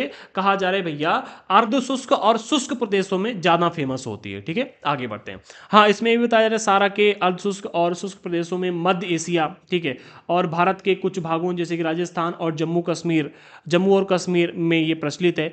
इसमें पशुचारक अपने पशुओं के साथ चारे और पानी के लिए एक स्थान से दूसरे स्थान पर निश्चित मार्गों से घूमते रहते हैं। यानी इनका एक निश्चित मार्ग होता है कि भाई इतने इलाके में हमें जाना है, वहां से जानवरों को चराना है, फिर वापस आना है, ठीक है। तो इसमें क्या करते हैं जो पशुचारक होते हैं वो अपने जानवरों के साथ में चारे और पानी की तलाश में, भाई अर्ध शुष्क और शुष्क प्रदेश हैं, ठीक है, तो इसी वजह से क्या होता है ये चारा और पानी की तलाश में जानवरों को लेकर इधर उधर घूमते रहते हैं और जानवरों से जो इनके उत्पाद प्राप्त होते हैं उनका ये इस्तेमाल करते हैं, ठीक है। आगे बढ़ते हैं। निश्चित मार्गों पर घूमते याद रखना, ठीक है। आगे बढ़ते हैं। इस प्रकार की गतिविधि जलवायविक बाधाएं, जैसे कि मैंने आपको बताया जलवायविक बाधाओं और भूभाग की प्रतिक्रिया स्वरूप उत्पन्न होती हैं, जो इस प्रकार की गतिविधियां होती हैं, जो जलवासी पशुचारण का मुख्य कारण है, वो जलवायविक बाधाएं, जैसे स्थान जहां पर चारा उपलब्ध ही नहीं अधिक मात्रा में है, जहां से आप लाकर जानवरों को दे सको, तो जानवरों को हमें खुद लेकर जाना पड़ता है। भाई इक्का दुक्का यहाँ देखने को मिल रहा है, फिर थोड़ी दूर पर है, फिर थोड़ी दूर पर है, तो जानवर खुद जाकर के उठा उसे वहां से खोट के खा लेते हैं। ठीक है, अब अगर आप ढूंढ ढूंढ के लाओगे तो भाई हो सकता है दिन भर में किसी एक ही जानवर का पेट भर पाए, इतना ही आप चारा लेकर के आ पाओ, लेकिन जानवरों को खुद लेके जा रहे हो तो जानवर जहां मिला मुंह मारा खाया निकल लिया। ठीक है, तो ऐसे जानवर खुद खा लेते हैं, आगे बढ़ते हैं। बेसिकली इतना समझो, इस प्रकार की गतिविधि जलवायविक बाधाओं और भूभाग की प्रतिक्रिया स्वरूप, अगर वहां की स्थलाकृति अच्छी नहीं है, ठीक है, और जलवायविक वहां की जलवायु अच्छी नहीं है, तभी उत्पन्न होती हैं। अगले पॉइंट में पशुचारक मुख्यतः भेड़, ऊंट, मवेशी, याक और बकरियां पालते हैं। मतलब चलवासी पशुचारक जो होते हैं वो मुख्य रूप से कौन कौन से जानवर पालते हैं उनके बारे में बताया गया है कि मुख्य रूप से भेड़, ऊंट, मवेशी, याक और बकरियां, ठीक है, ये चीजों को पालते हैं। ये पशुचारक और उनके परिवार के लिए ये पशुचारकों और उनके परिवार के लिए दूध, मांस, ऊन, खाल और अन्य उत्पाद उपलब्ध करवाते हैं। कहने का अर्थ यहाँ पर यह है कि जो पशु होते हैं, ये पशु अपने पशुचारकों के लिए या फिर कहें अपने मालिक के लिए, जो लोग इनको चराते हैं, जो इनको लेकर के स्थान दूसरे स्थान पर घूमते रहते हैं, उनके लिए और उनके परिवार के लिए दूध, मांस, ऊन, खाल और अन्य कई सारे उत्पाद उपलब्ध करवाते हैं। ठीक है, ये इनसे इनको ये प्राप्त होता है। आगे बढ़ते हैं, अब हम बात करते हैं वाणिज्यिक कृषि की। वाणिज्यिक कृषि किसे कहा जाता है और इसकी विशेषताएं क्या क्या होती हैं। ओके, तो ये भी कई प्रकार की होती है। ठीक है, इसकी कई विशेषताएं, तो उसको आइए एक एक करके समझते हैं। ठीक है, तो वाणिज्यिक कृषि में फसल उत्पादन और पशुपालन बाजार में विक्रय हेतु किया जाता है, यानी कि बिक्री करने के लिए, व्यापार करने के लिए वाणिज्यिक कृषि। ठीक है, इसमें विस्तृत कृषि क्षेत्र, यानी कहने का अर्थ यह है कि बहुत बड़े भाग में और अधिक पूंजी का उपयोग किया जाता है। जो वाणिज्यिक कृषि की जाती है छोटे मोटे भाग में नहीं की जाती, छोटे भूखंड पर नहीं, बल्कि बहुत बड़े क्षेत्र में, विस्तृत कृषि क्षेत्र में, यानी कि बहुत बड़े भूभाग में, बहुत बड़े क्षेत्र में, फैले हुए क्षेत्र में, फिर अधिक पूंजी के साथ में। इसमें पैसे की आवश्यकता बहुत अधिक होती है, क्योंकि आपको टेक्नोलॉजी भी चाहिए है, बड़े पैमाने पर बीज चाहिए है, श्रम चाहिए है जिसके लिए आप मजदूरों को हायर करोगे। ठीक है, इन्वेस्टमेंट बहुत सारा चाहिए, तो इसमें आपको अधिक पूंजी या फिर कहीं अधिक पैसे की आवश्यकता होती है। अधिकांश कार्य मशीनों द्वारा इसमें किया जाता है। अब जैसे कि मान लो आप देखोगे अमेरिका वगैरह में या फिर हमारे ही देश में आप देखोगे, जहां पर जो लोग बड़े बड़े भूखंडों पर खेती करते हैं, तो वहां पर जुताई के लिए पहले मतलब क्या होता था कि फावड़े का इस्तेमाल नहीं होता था, जानवरों का इस्तेमाल होता था। बैल जो होते थे उनके पीछे हल लगा करके बैलों से जुताई करवाई जाती थी। फिर जब टेक्नोलॉजी बदली तो आजकल देखो ट्रैक्टरों का इस्तेमाल होने लगा है बड़े पैमाने पर। ठीक है, और धीरे धीरे क्या है कि जुताई के लिए, बुआई के लिए, फिर चीज़ों का निकालने के लिए, ठीक है, हर चीज़ के लिए मशीनें बनाई जा रही है और उनका इस्तेमाल किया जा रहा है। ठीक है, तो अधिकांश कार्य मशीनों द्वारा इसमें किया जाता है। वाणिज्यिक कृषि में वाणिज्यिक अनाज कृषि, मिश्रित कृषि और रोपण कृषि शामिल है। इसमें तीन प्रकार की कृषि हमें देखने को मिलती हैं। वाणिज्यिक अनाज कृषि अर्थात अनाजों का वाणिज्य के लिए उत्पादन करना, व्यापार के लिए उत्पादन करना। ठीक है, मिश्रित कृषि में कई सारी कृषियों को एक साथ शामिल किया जाता है, कई सारी चीजों का उत्पादन एक साथ होता है। और रोपण कृषि, आइए इन तीनों को एक एक करके एक्सप्लेन करते हैं, इनकी विशेषताएं क्या क्या है, कौन कहां पर कौन सी कृषि की जाती है। ठीक है, इन सबको समझते हैं। सबसे पहले बात करते हैं वाणिज्यिक अनाज कृषि की। ठीक है, तो गेहूं और मक्का सामान्य रूप से उगाई जाने वाली फसलें, ये दो फसलें मुख्य रूप से समान रूप से हर जगह पर आपको देखने को मिल जाएंगी। ठीक है, भारत के हर जगह पर नहीं, बट भारत के बहुत सारे क्षेत्रों में इन फसलों को उगाया जाता है। उत्तर अमेरिका, यूरोप और एशिया के शीतोष्ण घास के मैदान वाणिज्यिक अनाज कृषि के प्रमुख क्षेत्र हैं। कहां कहां पर, जो आपको मुख्य रूप से शीतोष्ण घास के मैदान देखने को मिलेंगे। कौन से? शीतोष्ण घास के मैदान।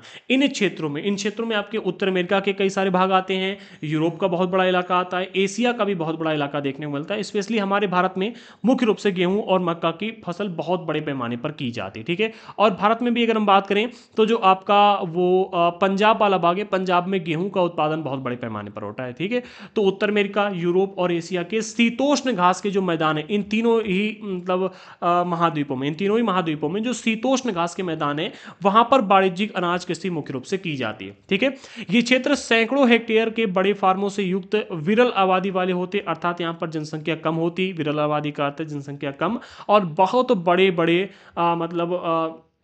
बहुत बड़े बड़े फार्म होते हैं जहाँ पर खेती की जाती है। अब हमारे भारत में अगर आप देखोगे तो इतने बड़े बड़े फार्म नहीं होते हैं, ठीक है, क्योंकि भाई मतलब जनसंख्या बहुत अधिक है हमारे यहाँ पर, और भूमि जो है वो सीमित है, इसलिए हमारे यहाँ पर तो आपको बहुत सारे क्षेत्रों में बड़े बड़े फार्म नहीं देखने को मिलेंगे, लेकिन इनकी खेती बहुत बड़े पैमाने पर होती हुई देखने को मिलेगी। ठीक है, आगे, अत्यधिक ठंड वर्धन काल को बाधित करती है, ठीक है, बाधित करती है, और केवल एक ही फसल उगाई जा सकती है। कहने का अर्थ यहाँ पर यह है कि जब अत्यधिक ठंड पड़ जाती है तो इनकी वृद्धि जो तो इतनी अधिक नहीं हो पाती है, इसलिए केवल एक ही खेती इनकी की जाती है। अब जैसे कि बात करें मक्का और गेहूं, ठीक है, तो गेहूं अभी लगा दिया गया है, ठीक है, सर्दी जब स्टार्ट होती है तब इनको लगाया जाता है, और फिर जैसे जब सर्दी समाप्त हो जाती है, ठीक है, मार्च के टाइम में, तो आप देखो हमारे यहाँ पर गेहूं की कटाई वगैरह की जाती है। मक्के की बात करें तो ये मुख्य रूप से गर्मी में ही उगती है। अभी बताएंगे आपको कि कौन सी फसल किस मतलब सीजन में उगाई जाती है, इन सब की आगे डिटेल में जानकारी दी कि भारत में उगाई जाने वाली मुख्य फसलें और वो कब कैसे कहाँ पर उगाई जाती है, ये सारी चीज़ें। अगली हेडिंग है मिश्रित कृषि, इसको भी एक्सप्लेन करते हैं। मिश्रित कृषि में भूमि का उपयोग भोजन व चारे की फसलें उगाने और पशुधन पालने के लिए किया जाता है। मतलब एक साथ इन तीनों काम को आप कर रहे हैं, ठीक है। आप एक जगह पर भोजन उगाने के लिए, मतलब भोजन के लिए भी थोड़ा सा भूमि निकाल ली, वहाँ पर खेती कर रहे हो, थोड़े स्थान पर जानवरों का चारा उगाने के लिए फसल लगा दी, ठीक है, चारे के लिए, और थोड़े बीच में आपने जानवर भी ले लिए। मान लो कि आपके पास एक प्लाट है, ठीक है, इस प्लाट के आपने बीच में जानवरों को रख दिए, फिर मान लो एक साइड में आपने इतने बीच में जानवर पाल लिए, ठीक है, इतने बीच में आपने मछली पालन के लिए एक तालाब बना दिया, यहाँ पर इतने भाग में आपने जानवरों के लिए जानवर के चारे के लिए फसल लगा दी, इतने भाग में अपने खाने के लिए लगा दी, इतने भाग में और कुछ कर लिया, ठीक है, तो अलग अलग फसलें इतने भाग में भी आपने अपने खाने के लिए, यहाँ गेहूँ लगा दिए, यहाँ मक्का लगा दी, यहाँ पर टमाटर लगा दिए, यहाँ पर आपने दाल लगा दी, यहाँ तिल लगा दिए, ठीक है, यहाँ पर आपने चारा लगा दिया, यहाँ पर मछलियाँ पाल रहे हो, यहाँ पर जानवर पाल रहे हो, ठीक है, तो एक साल सारी चीज़ें हो रही हैं। तो ये आपका मिश्रित खेती का एग्जाम्पल आएगा, ठीक है। क्या है? मिश्रित कृषि में भूमि का उपयोग भोजन व चारे की फसलें उगाने और पशुधन के लिए किया जाता है, ठीक है। अच्छा, ये कहाँ कहाँ पर फेमस है? तो ये यूरोप, पूर्वी संयुक्त राज्य अमेरिका, अर्जेंटीना, दक्षिण पूर्वी ऑस्ट्रेलिया, न्यूजीलैंड और दक्षिण अफ्रीका, इन सभी जगहों पर फेमस है। नोट कर लीजिएगा, काफ़ी इंपॉर्टेंट है ये भी, ठीक है। आगे बढ़ते हैं, रोपण कृषि की भी बात कर लेते हैं। हमने बात कर ली मिश्रित कृषि की, हमने बात कर ली यहाँ पर अनाज कृषि की। अब बात कर लेते हैं रोपण कृषि की, कि रोपण कृषि किसे कहा जाता है। तो पहले बिंदु में कहा जा रहा है रोपण कृषि वाणिज्यिक कृषि का ही एक प्रकार है। जो वाणिज्यिक कृषि है उसी का एक प्रकार हमें देखने को मिलता है, जहाँ चाय, कहवा, काजू, रबड़, केला अथवा कपास की एकल फसल उगाई जाती है। क्या? इनकी एक फसल उगाई जाती है, ठीक है। ये इसमें मतलब रोपण कृषि में ये स्पेशल फसलें आपको देखने को मिलें। कौन कौन सी? चाय, कहवा, काजू, रबड़, केला, कपास, ठीक है। ये आपको कुछ मुख्य फसल देखने को मिलती है, इनकी एक ही ये फसल उगाई जाती है, ठीक है। इसमें बृहद पैमाने पर श्रम और पूंजी की आवश्यकता होती है, यानी कि बड़े पैमाने पर आपको इसमें लेबर कॉस्ट लगेगी और पैसा काफ़ी लगेगा। उत्पाद का प्रसंस्करण खेतों पर ही या निकट के कारखानों में किया जाता है। इससे जो जो भी आपको उत्पाद प्राप्त होगा उसकी प्रोसेसिंग या तो खेतों पर ही करनी होगी, या खेतों के पास कारखाना लगा करके कारखाने में इसकी प्रोसेसिंग की जाती है। इस प्रकार इस कृषि में परिवहन जाल के विकास की अनिवार्यता होती है, अर्थात आपको बहुत सारे संसाधनों की आवश्यकता इसमें होगी, ठीक है, परिवहन के लिए, ठीक है। इसीलिए इसमें आपको पूंजी और श्रम की अधिक आवश्यकता होती है, ठीक है, रोपण कृषि में। ये आपका वाणिज्यिक कृषि का एक प्रकार देखने को मिलता है। बस इसमें क्या है कि इसमें एकल फसल उगाई जाती है, एक ही फसल है ये, मतलब इनमें से किसी एक ही फसल आप उगा सकते हो, ठीक है, और आपको इसमें मेहनत बहुत करनी पड़ेगी और पैसा बहुत लगेगा, ठीक है। अगले पॉइंट में इसमें बताया जा रहा है कि रोपण कृषि के मुख्य क्षेत्र विश्व के उष्ण कटिबंधीय प्रदेशों में पाए जाते हैं, ऐसे प्रदेश जो उष्ण कटिबंधीय क्षेत्र में आते हैं। अच्छा, उष्ण कटिबंधीय क्षेत्र के बारे में एक बार मैं आपको फिर से यहाँ पर बता दूं, जैसे कि हमारी ये पृथ्वी है, पृथ्वी में ये आपको कर्क रेखा मिली, ये आपकी मकर रेखा मिली, ये आपकी विषुवत वृत्त है, ठीक है। तो विषुवत वृत्त, एक मिनट, कर्क रेखा से मकर रेखा के बीच का जो भाग है ये वाला, ठीक है, ये आपका उष्ण कटिबंधीय क्षेत्रों में आता है। हमारे भारत के भी काफी सारे इलाके हैं जो उष्ण कटिबंधीय प्रदेशों में आते हैं, ठीक है। तो जो उष्ण कटिबंधीय प्रदेशों में आते हैं, ठीक है, वहां पर ही ये रोपण कृषि की जाती है। मलेशिया में रबड़, ब्राजील में कहवा, भारत और श्रीलंका में चाय इसके कुछ उदाहरण हैं, ठीक है। इन प्रदेशों में चाय वगैरह की खेती, हमारे भारत में आप देखो चाय की खेती असम वगैरह में बड़े पैमाने पर की जाती है। जो उष्ण कटिबंधीय प्रदेश है वहां पर मुख्य रूप से रोपण कृषि की जाती है, इतना आप याद रखना, ठीक है। अब हम बात करते हैं जैविक कृषि की। ये एक अलग से टॉपिक दिया गया था, मैंने रख लिया क्योंकि इंपॉर्टेंट है, ठीक है। तो जैविक कृषि के बारे में बताया जा रहा है कि भाई जैविक कृषि में रासायनिक खादों के स्थान पर जैविक खाद और प्राकृतिक पीड़कनाशी का उपयोग किया जाता है। मुख्य रूप से देखो हम जब आमतौर पर बड़े पैमाने पर वाणिज्यिक कृषि करते हैं तो इसमें क्या करते हैं, हमने यूरिया डाल दी, डीएपी डाल दी, लेकिन जैविक कृषि में क्या होता है, इसमें जैविक खाद डाली जाती है। जैविक खाद का अर्थ है गोबर से बनी हुई खाद, ठीक है, वो जैविक खाद की श्रेणी में आती है, ठीक है। तो जैविक खाद डाली जाती है। और प्राकृतिक पीड़कनाशी हम क्या करते हैं, जब भी हमें लगता है कि भाई खेतों में कीड़े लग रहे हैं तो हम क्या करते हैं, कीटनाशक डालते हैं, ठीक है, कीटनाशक डालते हैं जो कि अलग अलग प्रकार का होता है, केमिकल का बना होता है। लेकिन इसमें जैविक कृषि कृषि में क्या होता है, इसमें जो कीटनाशक डाले जाते हैं वो कीटनाशक दवाइयाँ नहीं डाली जाती हैं, बल्कि प्राकृतिक पीड़कनाशी डाला जाता है जिसमें नीम वगैरह से बनी हुई होती हैं, ठीक है। फसलों का उत्पादन बढ़ाने के लिए कोई भी अनुवांशिक रूपांतरण नहीं किया जाता है। जैसे आप देखते हो जो हाइब्रिड बीज आते हैं उनमें अनुवांशिक रूपांतरण किया जाता है, ठीक है, तभी इतने बड़े पैमाने पर वो उत्पादन कर पाते हैं। आप चाइना की अगर आप खेती को देखोगे तो उनमें तो भाई क्या ही बताएं, इतनी बड़ी बड़ी लौकी, बड़ी बड़ी मूली, ठीक है, और ऐसे फसलें हो रही, मतलब उन्होंने तो कहते हैं ना कि तरबूज में से बीज गायब कर दिए, इतना अधिक रूपांतरण किया। तरबूज की जो खेती कर रहे हैं उसमें से बीज गायब कर दिए बहुत सारे तरबूजों में से, ठीक है, आज तक कोई नहीं कर पाया। तो इतना अधिक रूपांतरण करने की आवश्यकता क्या है, फिर तरबूज रह ही नहीं गया, फिर कोई और फसल बन गया, ठीक है। तो रूपांतरण इसमें जैविक कृषि में नहीं किया जाता, ठीक है। पहले जैविक कृषि गांव में बहुत होती थी, आजकल तो गांव क्षेत्रों में भी अगर आप देखोगे तो सारी की सारी मतलब वही कृषि हो रही जो हर क्षेत्र में हो रही है। अब हम बात करते हैं मुख्य फसलों की, ठीक है, कि भारत में मुख्य फसलें कौन कौन सी उगाई जाती हैं। तो बढ़ती हुई जनसंख्या की आवश्यकताओं को पूरा करने के लिए विविध प्रकार की फसलें उगाई जाती, कोई एक दो नहीं, बहुत सारी फसलें आपको देखने को मिलेंगी, ठीक है। क्यों, क्योंकि हमारे देश की जनसंख्या बढ़ रही है, सिर्फ देश की नहीं विश्व की जनसंख्या बढ़ रही है, और विश्व की आवश्यकता को पूरा करने के लिए आपको जो डिमांड है उसको पूरा करना होगा, ठीक है। फसलें कृषि आधारित उद्योग के लिए भी कच्चे माल की आपूर्ति करती हैं। एक मिनट, यहाँ पर यह भी कहा जा रहा है केवल जनसंख्या की आवश्यकता को पूरा करने के लिए ही नहीं, बल्कि जो फसलें होती हैं कृषि आधारित उद्योगों की भी आवश्यकता को पूरा करती हैं। कृषि आधारित उद्योग जैसे कि डबल रोटी उद्योग हो गया, ठीक है। अब डबल रोटी बनाने के लिए आपको क्या करना है, गेहूं की आवश्यकता है, ठीक है। आपको पिज्ज़ा बनाना है तो इसके लिए गेहूं के आटे की आवश्यकता है, ठीक है। मैदा बनाने के लिए गेहूं की आवश्यकता है, ठीक है। बिस्कुट बनाने के लिए मैदे की आवश्यकता और मैदा बनाने के लिए गेहूं की आवश्यकता है, ठीक है। बहुत सारी चीज़ों में कृषि आधारित उद्योग होते हैं जिसमें कृषि से उत्पादित जो फसलें होती हैं उनकी आवश्यकता होती है, ठीक है। गेहूं, चावल, मक्का, बाजरा मुख्य खाद्य फसलें हैं जिनका उपयोग किया जाता है। जूट और कपास रेशेदार फसलें हैं, ठीक है, इनका भी उपयोग बड़े पैमाने पर होता है। चाय और कहवा पेय फसलें हैं, इनका भी बड़े पैमाने पर उपयोग होता है, ठीक है। चाय और कहवा जो है ये मुख्य रूप से मतलब उद्योगों के लिए ही इनको बनाया जाता है, ठीक है। इनका रूपांतरण करके बड़े पैमाने पर इनको बेचा जाता है। फिर आपका जो कपास है, ठीक है, ये भी जो कृषि आधारित उद्योग है उनके लिए है। जूट भी कृषि आधारित उद्योग के लिए भी है। इन सबको आइए एक एक करके एक्सप्लेन करते हैं। सबसे पहले हम बात करते हैं चावल की। कौन नहीं जानता है चावल के बारे में, सब जानते हैं, ठीक है। विशेषताओं को समझो, चावल की खेती कैसी की जाती है इसको समझो। ये विश्व की मुख्य खाद्य फसल है। ये उष्ण कटिबंधीय और उपोष्ण कटिबंधीय प्रदेशों का मुख्य आधार है। दो प्रदेशों का, कौन कौन से, एक तो जो आपके उष्ण कटिबंधीय प्रदेश आते हैं, ठीक है, और दूसरा उपोष्ण कटिबंधीय प्रदेश, यानी कि हमारी, एक मिनट, उपोष्ण कटिबंधीय प्रदेश थोड़ा सा बता देते हैं आपको, हैं ये हमारे, एक मिनट, अरे यार, हम्म, एक मिनट, हाँ, जैसे कि हमारी पृथ्वी हो गई, मिडिल लाइन ये होगी आपकी विषुवत रेखा, कर्क रेखा ये हो गई, मकर रेखा ये हो गई, ठीक है।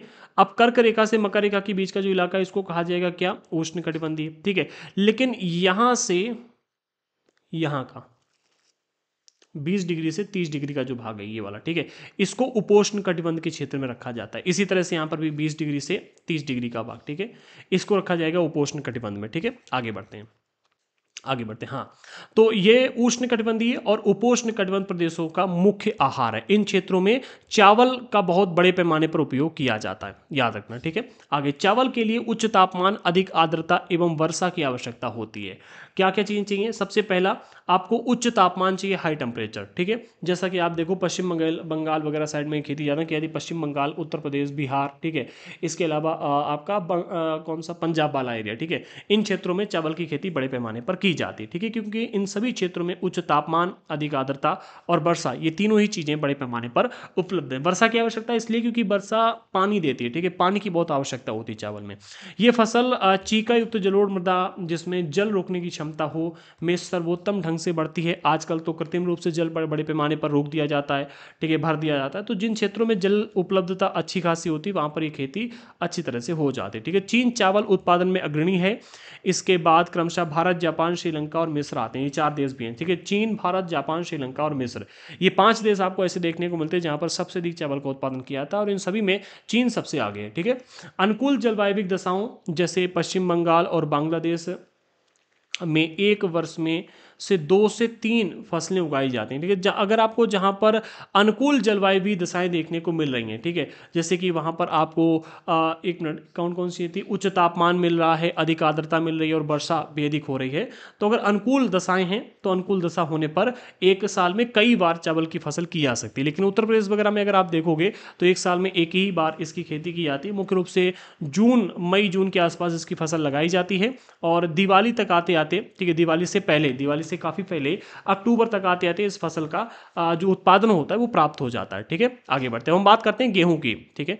तो गेहूं के वर्धन काल में मध्यम तापमान एवं वर्षा और शस्य कर्तन, फसल कटाई के समय तेज धूप की आवश्यकता होती है। कहने का अर्थ ये है कि भाई गेहूं के पेड़ को जो आपको लगाना है, गेहूं का जो आप बीज लगाते हो, ठीक है, गेहूं को जो आप लगाते हो, इसके पेड़ को बीज बोते हो, तब मध्यम तापमान और वर्षा की आवश्यकता होती है, ठीक है। आप देखो यही वो समय है जब गेहूं की फसल लगाई जा रही होती है, ठीक है। नवंबर दिसंबर के समय गेहूं की बुवाई होती है। जब आलू की गड़ाई होती है उसके थोड़ा सा बाद या फिर उसी समय आप कह सकते हो गेहूं जो है बोया जाता है, ठीक है। कटाई कब होती है? शस्य कर्तन अर्थात फसल की कटाई, ठीक है। तो गेहूं की कटाई जो होती है वो आपकी होती है जाकर के अप्रैल साइड में, मार्च अप्रैल साइड में, ठीक है। इस समय तेज धूप अप्रैल मई साइड में होती है जाकर के, ठीक है। तो इस समय तेज धूप की आवश्यकता होती है। अगर तेज धूप नहीं है तो गेहूं की जो डंडियां होती हैं, जो पेड़ होता है, वो अच्छी तरह से सूखता नहीं है, ठीक है। और नहीं सूखेगा अगर, तो क्या है कि जब आप गेहूं की गेहूं उससे गेहूं प्राप्त करोगे तो उस लकड़ी का भूसा नहीं बनेगा, जो डंठल होता है उसका भूसा नहीं बनता है, ठीक है। और गेहूं भी उससे अच्छी तरह से नहीं छूटता है।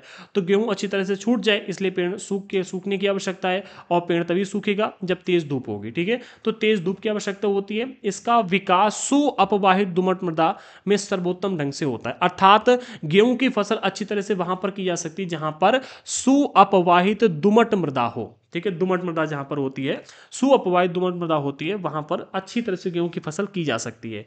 गेहूं संयुक्त राज्य अमेरिका, कनाडा, अर्जेंटीना, रूस, यूक्रेन, ऑस्ट्रेलिया और भारत में विस्तृत रूप से उगाया जाता है। भारत में भी गेहूं की खेती बहुत बड़े पैमाने पर होती है। तो अगर आप गांव क्षेत्र में जाना तो पूछना कि गेहूं की फसल कैसे की जाती है, फिर आपको बताया जाएगा। भारत में ये शीत ऋतु में उगाया जाता है, जैसा कि अभी आप देखते हैं, मैंने अभी आपको बताया कि भाई नवंबर दिसंबर के टाइम इसकी बुआई होती है, फिर पानी वगैरह लगता रहता है, ठीक है, बड़ा होता है गेहूँ, ठीक है, धीरे धीरे धीरे धीरे मार्च अप्रैल साइड में इसकी कटाई शुरू हो जाती है, अप्रैल मई तक इसकी पूरी कटाई हो जाती है, ठीक है। ये आपको मतलब उधर कहते हैं पंजाब में सबसे अधिक गेहूँ का उत्पादन होता देखने को मिलेगा। अब हम बात करते हैं मिलेट की। ये भी बड़े पैमाने पर होता है। देखो मिलेट या फिर कहीं से बाजरा भी का मोटा अनाज कहा जाता है इसे, ठीक है। ये आप एक देख सकते हैं, बाजरा का एग्जाम्पल दिया जाता है, तो मोटा अनाज कहा जाता है मोटे तौर पर, ठीक है। और बाजरा जो ये हमारे भारत में जब तक गेहूं के उत्पादन बड़े पैमाने पर नहीं होता था, बाजरा बहुत बड़ी मात्रा में बहुत बड़ी मात्रा में कंज्यूम किया जाता था। लेकिन अब बाजरे का उपयोग बहुत कम हो चुका है। बाजरे का जो उपयोग जो है बहुत कम हो चुका है। क्यों कम हुआ, इस चीज़ को भी आगे समझिएगा, ठीक है। तो ये मोटे अनाज के रूप में भी जाना जाता है, जो मिलेट है इसे मोटे अनाज के रूप में भी जाना जाता है, और कम उपजाऊ तथा बलुई मृदा में उगाई जा सकती है। यानी कि इसे उत्पादन के लिए बहुत अधिक एनर्जी की आवश्यकता नहीं है, ठीक है। जो आपकी कम उपजाऊ मिट्टी है, ठीक है, और बलुई मृदा अगर है तब भी ये आराम से उग जाता है, ठीक है। ये ऐसी फसल है जिसे कम वर्षा और उच्च से मध्यम तापमान तथा पर्याप्त सूर्य प्रकाश की आवश्यकता होती है। यानी कि एवरेज टेम्परेचर मिल जाए, ठीक है, और कम वर्षा हो तब भी काम चल जाएगा, उच्च से मध्यम तापमान हाई हो, ठीक है, मतलब आप एवरेज टेम्परेचर मिल जाए, ठीक है, और पर्याप्त सूर्य का प्रकाश मिल जाए, ये आराम से उग जाएगा और बड़ा हो जाएगा, ठीक है। यानी कि बहुत ज़्यादा डिमांडिंग ये फसल नहीं है। ज्वार, बाजरा, रागी भारत में उगाए जाते हैं, ये आपके मिलेट के उसमें आते हैं, ठीक है। नाइजीरिया, चीन और नाइजर, ठीक है, इसके अन्य उत्पादक देश हैं। भारत में आमतौर पर इसका उत्पादन किया जाता है, लेकिन भारत में अब इसका उत्पादन तो होता है बट बड़े पैमाने पर इसको कंज्यूम नहीं किया जाता है, ठीक है। पहले बहुत बड़े पैमाने पर कंज्यूम किया जाता था, मोटे अनाज के रूप में इसे जाना जाता है, ठीक है, पहले भी कहा जाता था। आप भी देखोगे अपने बाबा दादी अगर आपके हैं तो उनसे पूछना कि पहले मोटे अनाज कौन कौन से कहे जाते थे, क्या बड़े पैमाने पर खाए जाते थे या नहीं, ठीक है। आजकल तो ये आटे की रोटी खा लो पेट में रख जाती है अगर के, ये खाते थे लोग, इतनी ताकत आती थी कुछ कहने को नहीं, ठीक है, बहुत ताकतवर फसल है ये।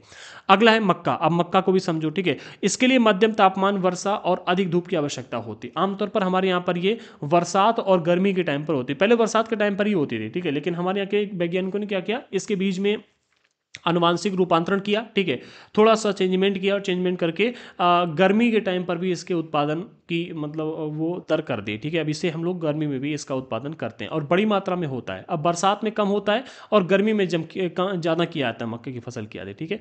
तो मक्के की फसल के लिए मध्यम तापमान यानी कि बहुत हाई टेम्परेचर नहीं, फिर वर्षा और अधिक धूप की आवश्यकता होती है, ठीक है। इसे सुअपवाहित उपजाऊ मृदा की आवश्यकता होती है, यानी कि जो मिट्टी है उसमें उर्वरता होनी चाहिए। अगर कम उपजाऊ मिट्टी है तो वहाँ पर ये फसल अच्छी तरह से नहीं हो पाएगी। मक्का उत्तर अमेरिका, ब्राज़ील, चीन, रूस, कनाडा, भारत और मैक्सिको में उगाई जाती है। अच्छा, एक चीज़ आप समझिएगा, अगर आप अपने बुजुर्गों से घर पर मिलोगे और उनसे पूछोगे पहले जो मक्का उगाई जाती थी और आजकल जो मक्का की खेती की जाती है उन दोनों में अंतर क्या है, तो वो आपको बताएंगे।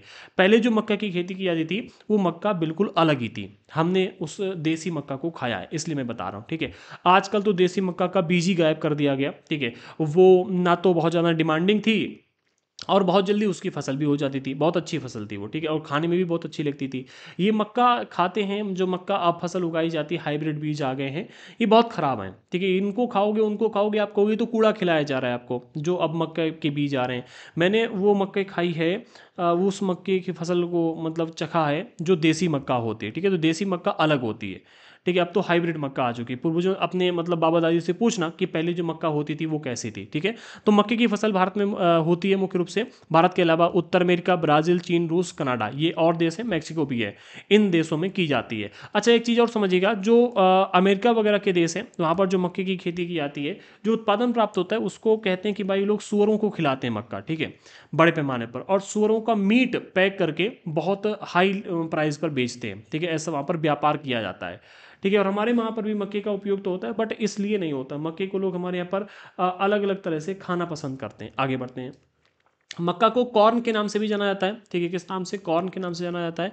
विश्व में इसकी विभिन्न रंग बिरंगी प्रजातियां पाई जाती हैं, आप देखते हो, ठीक है। यूट्यूब पर डालकर देखना या फिर गूगल करना, आपको पता चल जाएगा। कपास की बात अगर हम करें, ठीक है, तो कपास सभी लोग जानते हैं, ठीक है।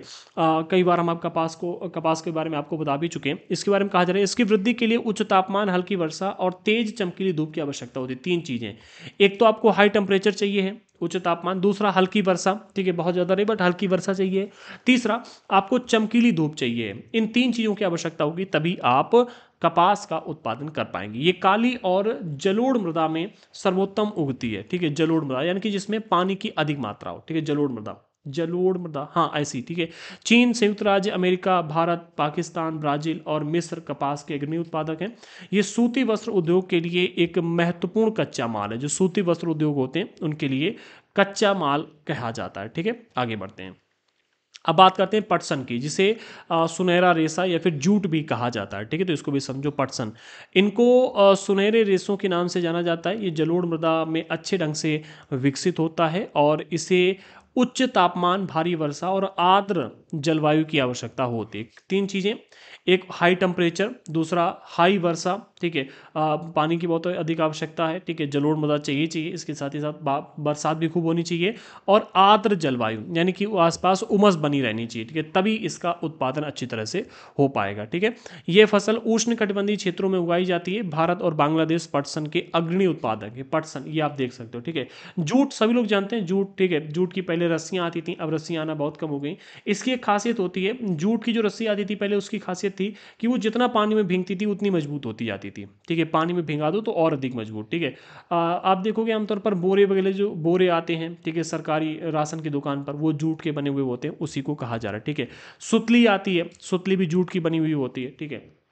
तो ये जूट है, आप इसको देख सकते हो। आगे कॉफ़ी, ठीक है, तो कॉफ़ी सभी लोग जानते हैं इसलिए हमने इसकी इमेज यहाँ पर नहीं रखी है। इसके लिए गर्म और एवं आर्द्र जलवायु और सुअपवाहित दुमट मृदा की आवश्यकता होती है। दो चीज़ें, जलवायु कैसे चाहिए, गर्म और आर्द्र जलवायु चाहिए और दुमट मृदा चाहिए, ठीक है, दोनों चीज़ों की आवश्यकता है। इस फसल की वृद्धि के लिए पर्वतीय ढाल अधिक उपजाऊ उपयुक्त है, ठीक है।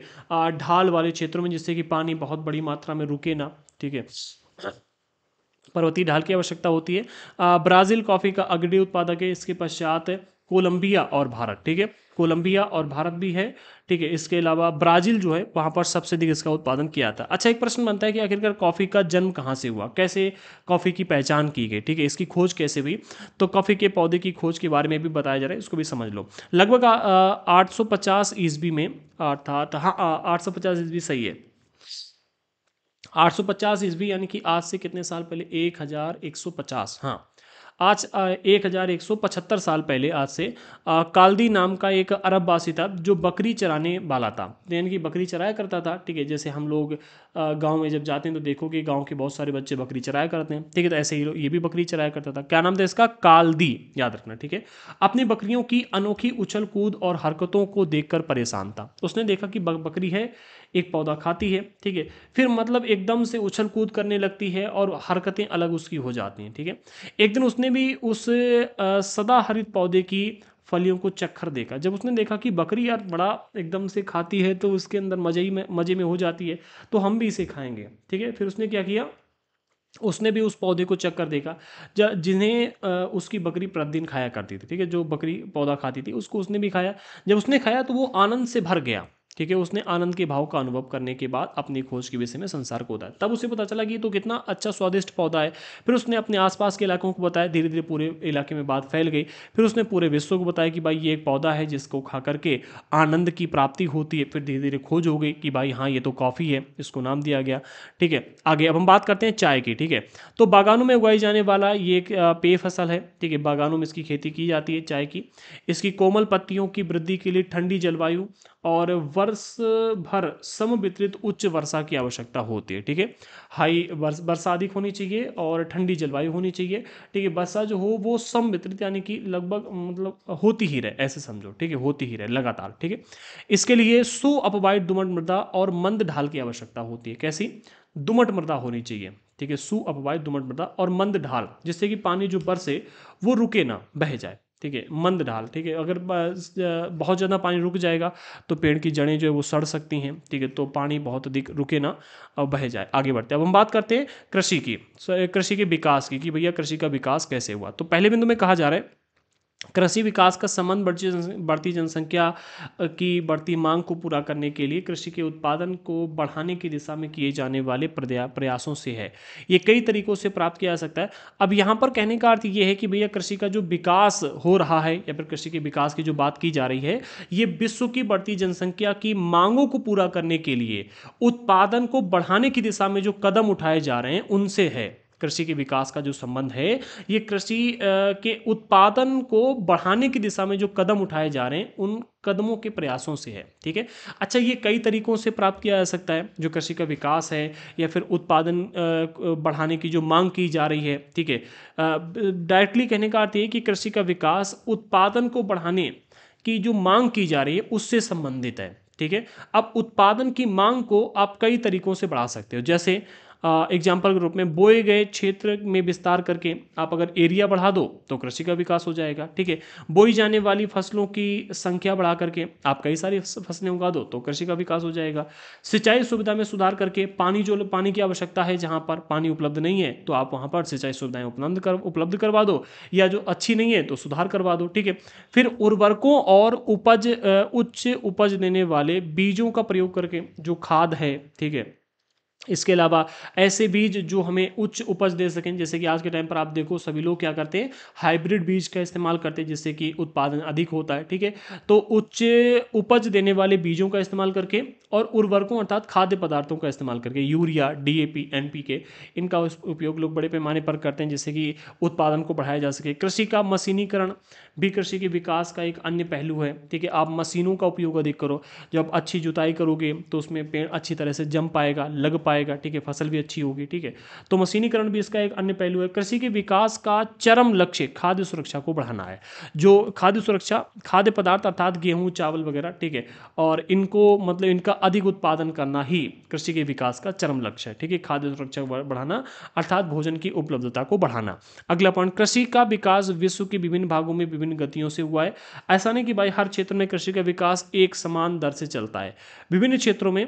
ठीक है, विभिन्न गतियों से कृषि का विकास हुआ है। अगर हम इजराइल, अमेरिका वगैरह की बात करें तो हमारे यहाँ से वहाँ पर उत्पादन कई गुना अधिक होता है। आप गूगल करके देख लीजिएगा, हमारे यहाँ पर एक बीघा में कितने पैकेट गेहूँ निकलते हैं, उनके यहाँ पर एक बीघा में कितने पैकेट गेहूँ निकलते हैं। ठीक है, तो ये आपको अंतर साफ देखने को मिलेगा। ठीक है, हम अभी भी कृषि के विकास में काफ़ी पीछे हैं। अधिक जनसंख्या वाले विकासशील देश अधिकतर गहन कृषि करते हैं। ठीक है, कैसे करते हैं? गहन कृषि करते हैं, जिसके बारे में भी हमने आपको बताया। ठीक है, जो विकासशील देश हैं उनके यहाँ पर बात कर रहे हैं जहाँ छोटे जोतों पर सामान्यतः जीविकोपार्जन के लिए फसलें उगाई जाती हैं। जो विकासशील देश हैं, विकसित देश नहीं, जैसे कि हमारा देश, ठीक है, हम अभी विकसित हो रहे हैं, पूरी तरह से विकसित नहीं हो पाए, ठीक है, वो कहने की बात अलग है, आप कुछ भी कह दो, ठीक है, बट अभी भी हम विकसित हो रहे हैं। तो हमारे यहाँ पर गहन खेती बड़े पैमाने पर की जाती है, ठीक है।